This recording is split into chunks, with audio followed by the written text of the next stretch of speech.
4. Seni rupa zaman prasejarah dan Hindu di Indonesia yang bersifat magis dan religius. A. Seni rupa zaman prasejarah Indonesia.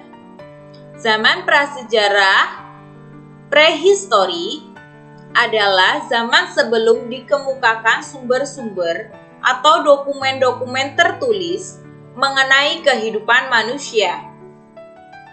Latar belakang kebudayaannya berasal dari kebudayaan Indonesia yang disebarkan oleh bangsa Melayu tua dan Melayu muda. Agama asli pada waktu itu animisme dan dinamisme yang melahirkan bentuk kesenian sebagai media upacara, bersifat simbolisme. Zaman prasejarah Indonesia terbagi atas zaman batu dan zaman logam. 1. Seni rupa zaman batu. Zaman batu terbagi lagi menjadi zaman batu tua, Paleolitikum, zaman batu menengah, Mesolitikum, zaman batu muda, Neolitikum. Kemudian berkembang kesenian dari batu di zaman logam disebut zaman Megalitikum, batu besar. Peninggalan-peninggalannya yaitu A. Seni bangunan.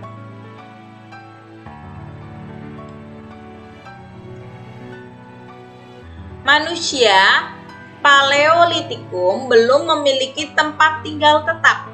Mereka hidup mengembara, nomaden, dan berburu atau mengumpulkan makanan food gathering. Tanda-tanda adanya karya seni rupa dimulai dari zaman Mesolitikum. Mereka sudah memiliki tempat tinggal di goa-goa, seperti goa yang ditemukan di Sulawesi Selatan dan Irian Jaya. Juga berupa rumah-rumah panggung di tepi pantai, dengan bukti-bukti seperti yang dikemukakan di pantai Sumatera Timur, berupa bukit-bukit kerang, Klokkenmodinger, sebagai sisa-sisa sampah dapur para nelayan.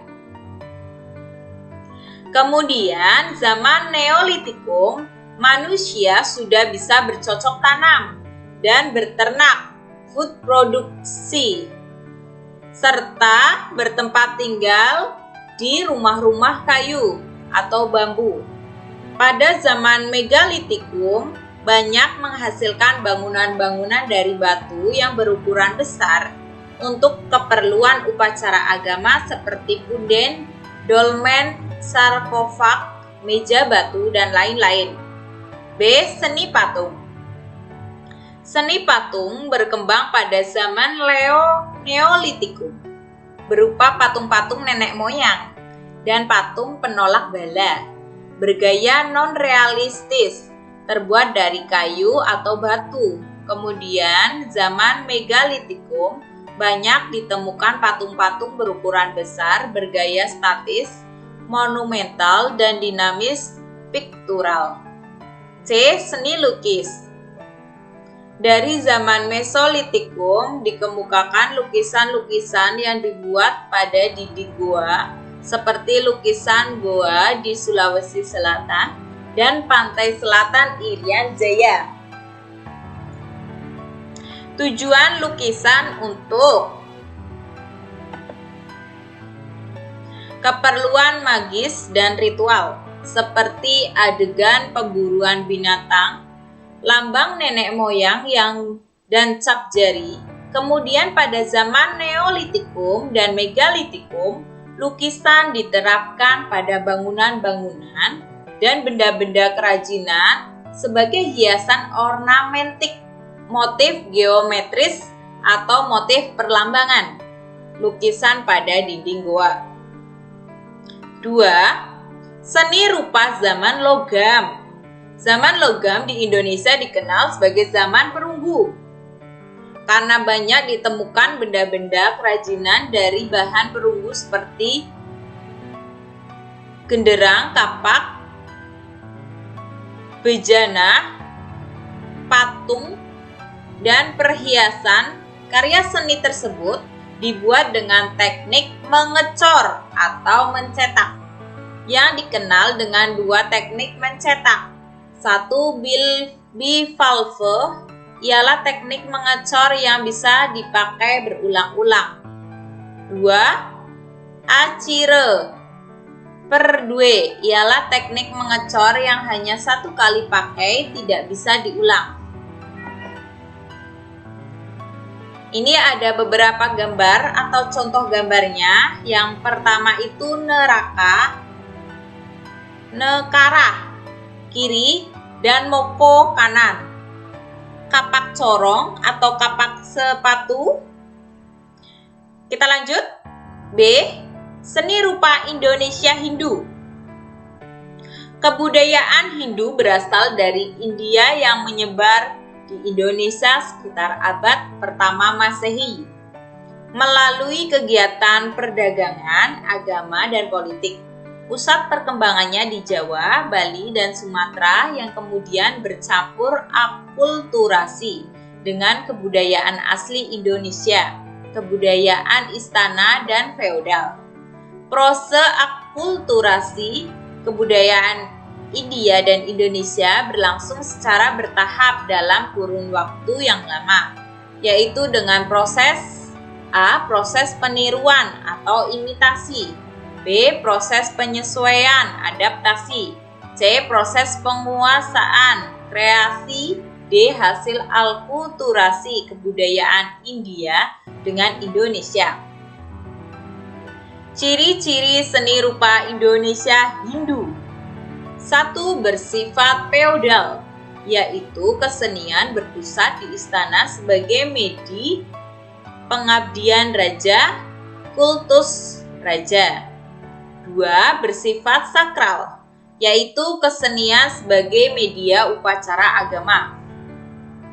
3. Bersifat konvensional, yaitu kesenian yang bertolak pada suatu pedoman pada sumber hukum agama. 2. Karya seni rupa Indonesia Hindu. A. Seni bangunan. 1. Bangunan candi. Candi Kidal. Candi berasal dari kata candika, yang berarti nama salah satu dewa kematian atau Durga. Karenanya, candi selalu dihubungkan dengan monumen untuk memuliakan raja yang meninggal, contohnya Candi Kidal, untuk memuliakan Raja Anusapati. Selain itu, candi pula berfungsi sebagai peninggalan prasejarah. Candi stupa didirikan sebagai lambang Buddha, contoh Candi Borobudur. Candi pintu gerbang didirikan sebagai gapura atau pintu masuk, contohnya Candi Bajang Ratu. Candi Balai Kambang atau Tirta didirikan di dekat atau di tengah kolam, contoh Candi Belahan. Candi Pertapaan didirikan di lereng-lereng tempat raja bertapa, contohnya Candi Jalatunda. Candi Vihara didirikan untuk bertempat pada pendeta bersemedi, contohnya Candi Sari. Selanjutnya, struktur bangunan candi terdiri dari 3 bagian. Bagian yang pertama, kaki candi, adalah bagian dasar sekaligus membentuk denahnya, berbentuk segi 4, bujur sangkar atau segi 20. Kedua, tubuh candi. Tubuh candi terdapat kamar-kamar, tempat arca atau patung. Yang ketiga, atap candi. Berbentuk 5, bermahkota stupa, lingga, ratna, atau amalaka. Bangunan candi yang ada berdiri sendiri, ada pula yang berkelompok. Ada 2 sistem dalam pengelompokan candi, yaitu 1 sistem konsentris, hasil pengaruh dari India, yaitu induk candi berada di tengah-tengah anak-anak. Contohnya kelompok Candi Loro Jonggrang dan Prambanan. 2. Sistem membelakangi. Hasil kreasi asli Indonesia yaitu induk candi berada di belakang anak-anak candi. Contohnya Candi Penataran. 2. Bangunan pura.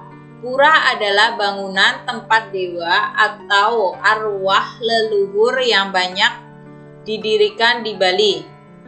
Pura merupakan kompleks bangunan yang disusun terdiri dari 3 halaman. Pengaruh dari Candi Penataran, yaitu halaman depan terdapat balai pertemuan, halaman tengah terdapat balai saji, halaman belakang terdapat Meru, Padmasana, dan rumah dewa. Seluruh bangunan dikelilingi dinding keliling dengan pintu gerbangnya. Ada yang berpintu atau tertutup atau pori agung. Ada yang terbuka, Candi Bentar. Pura Agung didirikan di kompleks istana. Pura Agung didirikan di lereng gunung di tempat bersemedi. Pura Subak didirikan di daerah persawahan. Pura Laut didirikan di tepi pantai. 3. Bangunan Puri. Puri adalah bangunan yang berfungsi sebagai pusat pemerintahan dari pusat keagamaan. Bangunan-bangunan yang terdapat di kompleks Puri antara lain tempat kepala keluarga, semangen, tempat upacara meratakan gigi, balaen munden, dan sebagainya. B. Seni patung Hindu-Buddha. Patung dalam agama Hindu merupakan hasil perwujudan dari raja dengan dewa penitisnya. Orang Hindu percaya adanya Trimurti, Dewa Brahma, Wisnu, dan Siwa. Untuk membedakan mereka, setiap patung diberi atribut kedewaan, laksana atau ciri.